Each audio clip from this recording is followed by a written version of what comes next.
Help me, what does Rizz mean?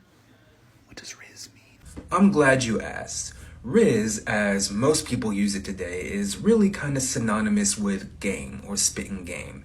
And you can put your own adjectives onto Rizz, right? So you can say someone has unconventional Rizz, meaning they spit game in an unconventional way. Now you're probably going to hear people say that Rizz is a shortening of charisma. And that would make sense, right? That would track. But I'm going to push back on that.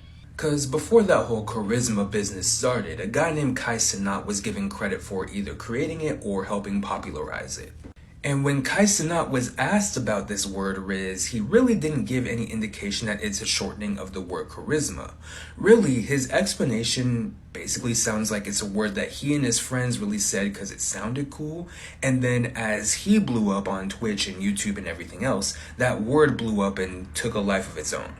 And what's also interesting is that the definition that cenat gives for Rizz is slightly different than just game. It's also like coming back from behind in the ninth inning, right? So in cenat's eyes, Rizz is when you're talking to someone, they're not feeling you, but through your words, through your wit, through your charm, you're able to help them feel you a little bit more. And that does sound like charisma, right? But outright saying that Rizz is short for charisma is teetering into folk etymology territory. And that's when the trajectory of a word changes due to some type of erroneous assumption about the word's origin.